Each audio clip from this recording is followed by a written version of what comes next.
is Indian Country Today. Esquili, yes, thank you for joining us. I'm Patty Thalahongva. Diabetes rates are declining among American Indians and Alaska Native adults. The Indian Health Service reports the prevalence of diagnosed diabetes decreased from 2013 to 2017 by more than 5%. It's the first time a decrease in diabetes has been recorded in Indian country. The study was led by the Indian Health Service with research from the Center for Disease Control. The study says it's impossible to note specific reasons for the decline, but cites improvements in type 2 diabetes prevention services and the Special Diabetes Program for Indians, which serves more than 300 programs in Native communities across the country. It's welcomed news in this pandemic because diabetes is a high risk factor for severe COVID-19. The American Indian Health Service of Chicago is now conducting COVID-19 tests. Illinois is a state that does not have a single Indian reservation, but has a large American Indian and Alaska Native population.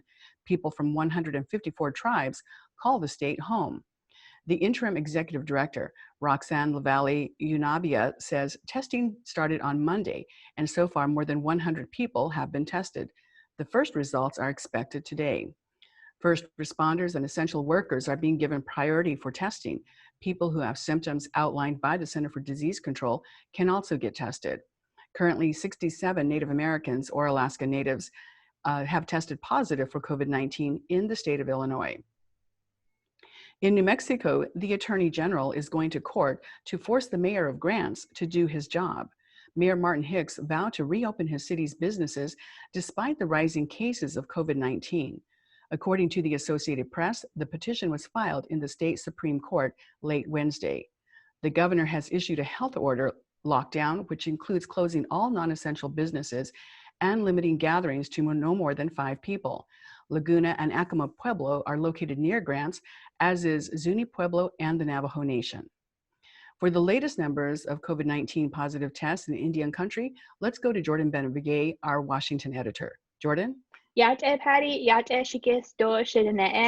So as of yesterday, April 29th, there is now a total of 2,837 positive confirmed cases in the Indian health system and 92 deaths. Again, that's 2,837 positive confirmed cases and 92 deaths, according to Indian Country Today's database. Our database is different from the Indian Health Service, which is tracking data from the direct service facilities that are part of their system, and also the tribal health clinics too, and urban Indian programs. However, the tribal health clinics and the urban Indian programs are only voluntarily giving their data to the Indian Health Service.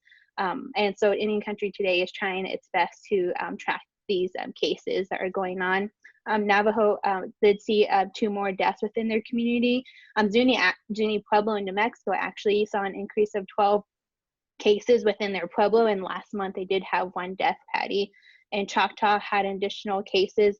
Seneca Nation up in New York reported their first death that happened last week. The individual was male and from upstate New York, but they wouldn't release further details, according to President Armstrong. And 2 cases came out of the Cherokee Nation in Oklahoma. Quite a number of deaths that we're seeing on being reported on a daily basis here, and also a lot of people now stepping forward and talking about the people who they've lost in their communities. Indian Country Today is also looking at trying to put a face to these numbers here. Tell us about that. Yes, so Indian Country Today does post the obituary submissions at no cost for family members or loved ones, and we're really trying to paint a portrait, show people that these individuals who are passing away are more than a number, more than a statistic within Indian country. Well, Jordan Benabigay, our Washington editor, thank you so much. Yeah, Patty. And we'll be right back.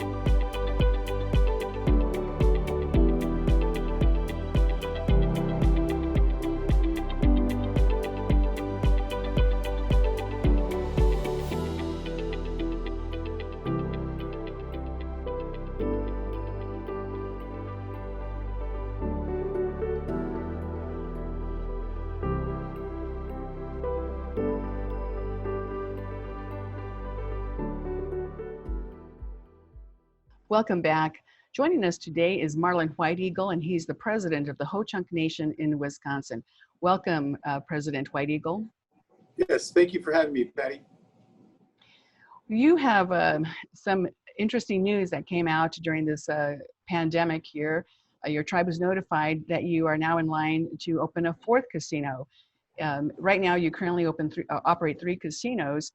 What is the news on this fourth casino and the process to actually get it up and going?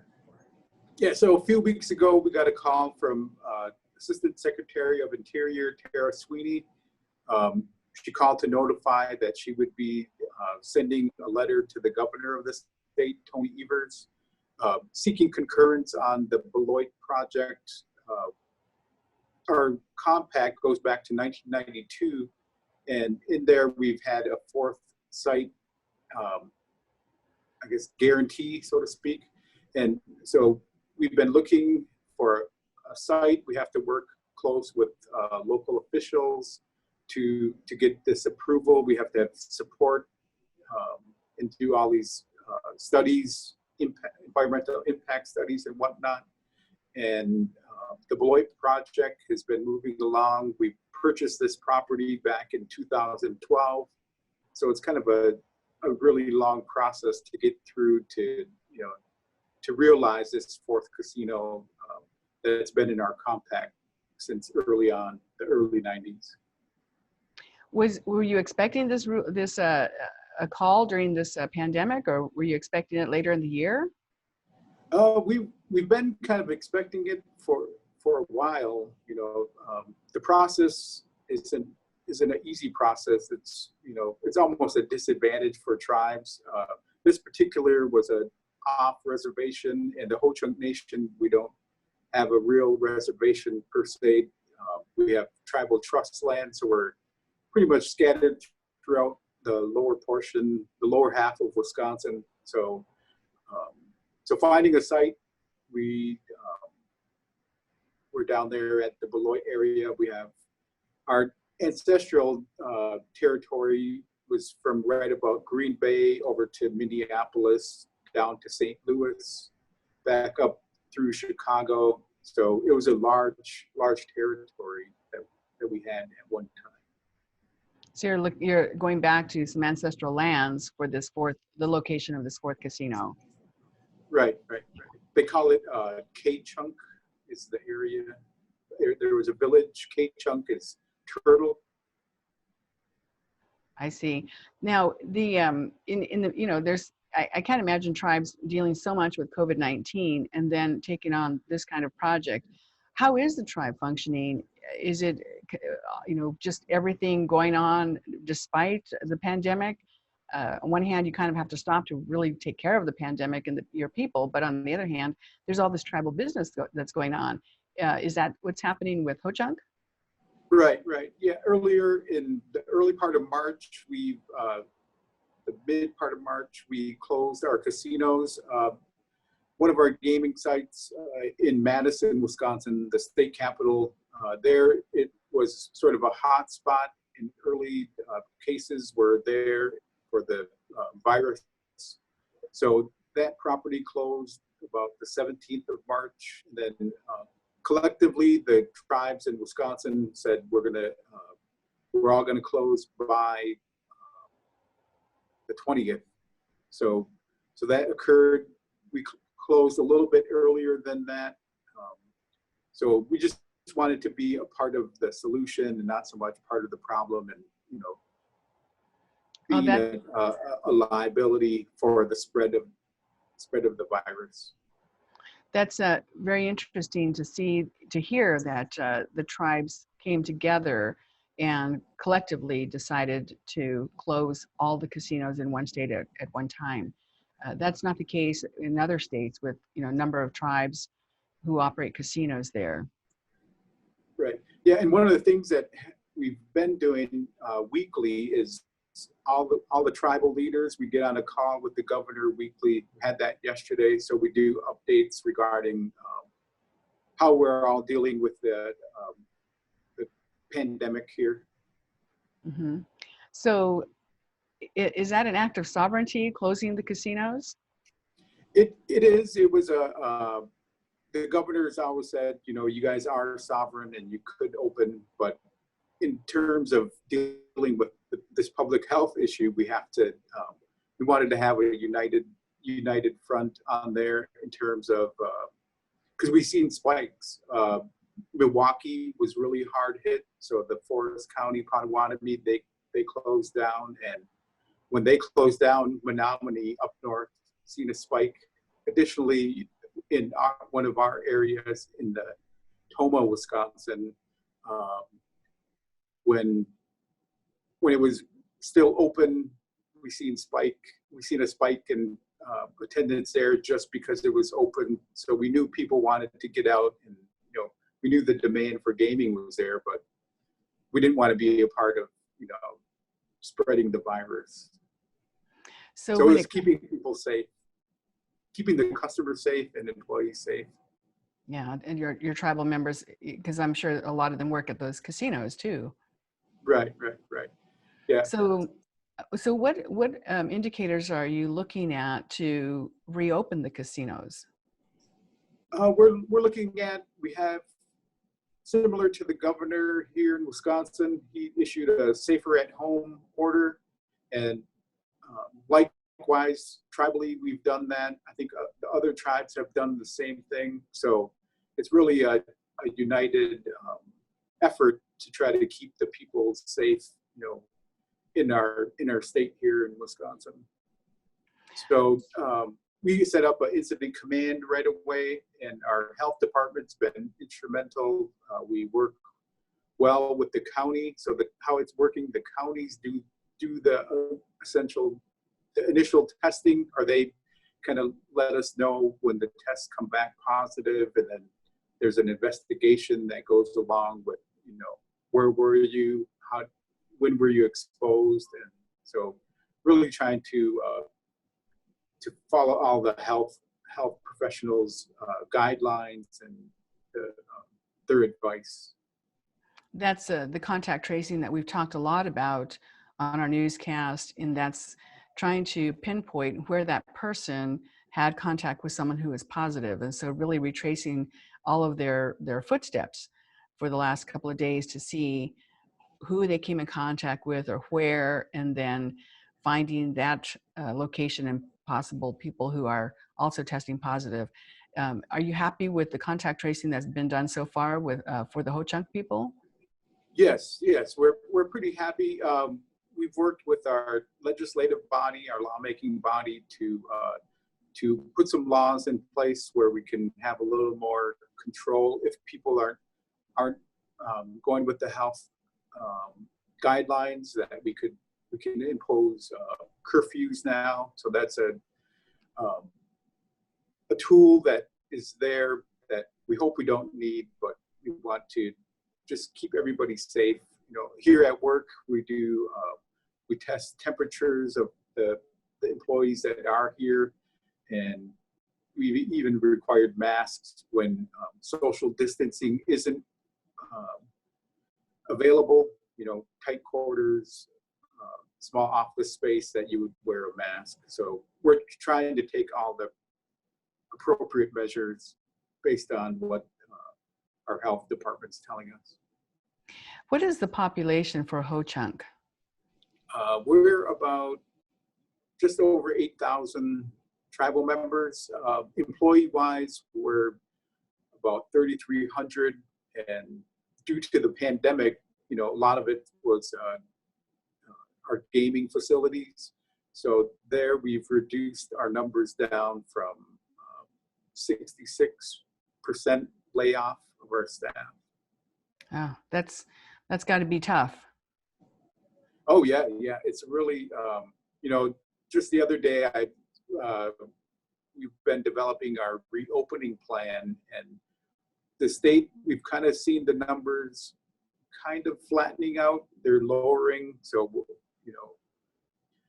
last Friday would have been our initial safer at home order, but it's been extended to another month out. So we're hoping that with those precautions in place, that within a month, we're hoping to open back up. But it all depends on how the spread of the virus happens. Mm-hmm. So, and again, understanding that you don't have one central reservation location, so people aren't concentrated. I understand they're scattered over something like 14 counties there in Wisconsin. Is that hard? I mean, does that make it hard to keep track of your tribal members and seeing if they're tested positive, if they're testing positive? It does in a sense. We can. It's a. So how our health department's been working that, they've been using those 14 counties, and we know specifically when it's a tribal member. We don't, due to HIPAA and other laws in place, we don't share information of who the person is, but that they're within this county and there's a positive test. So we keep track of those numbers. We know that currently we're at 13 tribal, we talk about jurisdiction. So it's within those 14 counties, whether it be a tribal member or an employee. We don't get that information, but we know that we've had 13 positive cases within the HoChunk Nation jurisdiction. 13. Has anyone died from the COVID-19? Yes, we had a couple of deaths, probably within the last, not recently, within the last maybe 2 weeks now. Mm-hmm. It's really it's just a very different time, and to think about what happened in 1918 with the influenza pandemic. We've heard stories from perhaps our grandparents and great grandparents, but to be living through this, what are we going to tell our descendants about this time? Yeah, it's a really unprecedented, as we hear everywhere that, and for us, it's more of it hasn't really hit us, in the I guess the spread of it, the real impact hasn't hit us. It's hit us more in the economic side with our gaming facilities closed, and it really we rely heavily on gaming, so that's a definite greater impact there than on the health side of things. And how do you see reopening? What kind of changes do you see?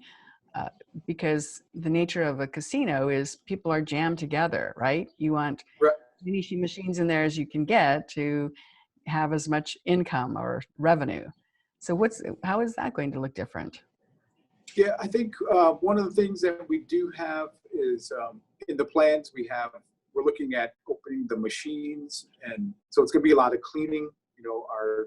We call them environmental service. They're going to be coming through to do cleanings regularly. We're going to have to limit the number of entrances to the casino. Come in this door, exit that door. We'll have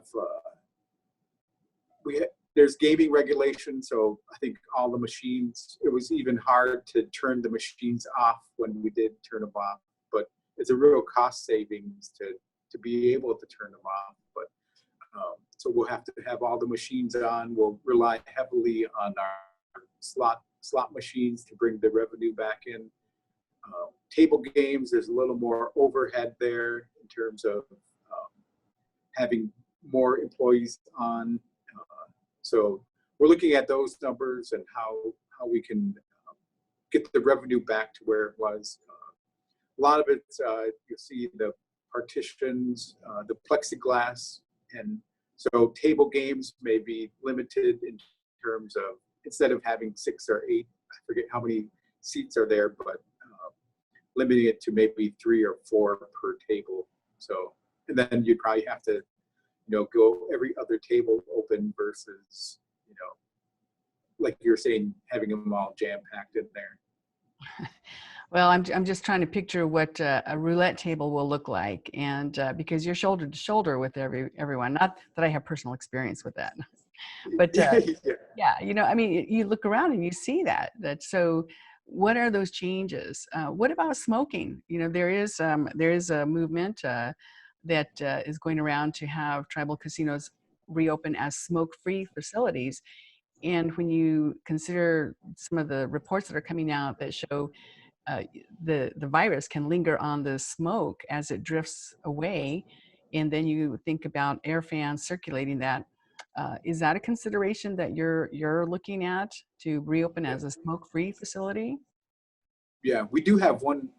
The Madison facility is a smoke-free casino, so it was our only one, and we haven't had that discussion just yet on if they'll all be smoke-free. How does that one do in terms of revenue? Is it less than say the ones that do allow smoking? No, the Madison one is actually it's a Class 2 facility, and it does it does quite well.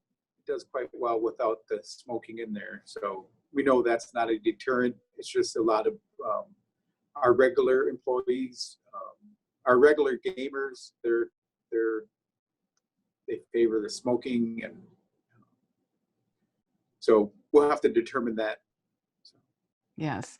Now, what about changes in terms of travel? I know you enjoy international travel, and there's a lot of concern about being on airplanes and other crowded airports. So, personally, have you considered international travel after we all come out from stay-at-home orders? Yeah, we'll definitely keep traveling. We were slated for the early April for a trip to Thailand. We had a daughter there. She's back now. It was kind of a little bit of scary time for her to leave Thailand as a foreign exchange student to get to Tokyo, then back to Wisconsin, and then quarantine for a couple weeks before she got home. But we were slated to go, and we got news that we weren't able to go. So we stayed home, and so we have a credit. So I don't know if we'll go back to Thailand exactly, but we'll use that credit and we'll get out there somewhere. And is she going to return to Thailand once again restrictions are lifted to complete that study abroad program?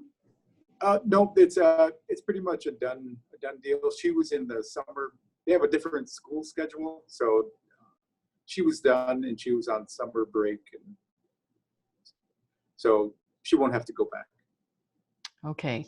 Well, so many parents had that same situation trying to get their students, their kids back from foreign countries who were on these travel abroad programs. And so I'm glad that she was able to get back safely. And that's a huge peace of mind for family and parents, right? Oh, yes, definitely.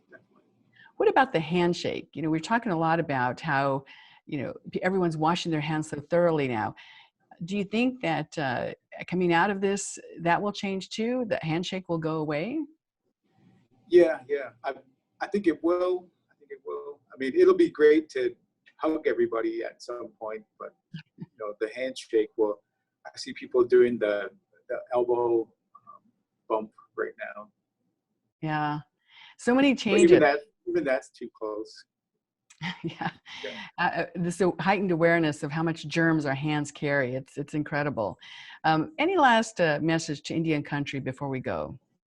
I just think that what I've seen among our tribal members is that being aware of yourself, just trying to keep your family safe, keep your loved ones safe, your community safe by following the public health recommendations, wearing a mask, and not trying to tough it out to go to work or to go anywhere. So I think that's the biggest message: is remaining safe and going out when the coast is clear. And hopefully that'll be soon. Yes, hopefully soon. And what are you calling it? It's not going back to normal. It's going back to what? Yeah, I'm not really sure. The new normal, I guess, is what we're talking about. The new normal. Okay. Well, President Marlon White Eagle, President of the HoChunk Nation, thank you so much for joining us today. Oh yeah, thanks, Patty. Thanks for including us and letting us have a place to give an update. And thank you for joining us. Take care of yourselves. Your life is precious. I'm Patty Thalahungva. We'll see you tomorrow.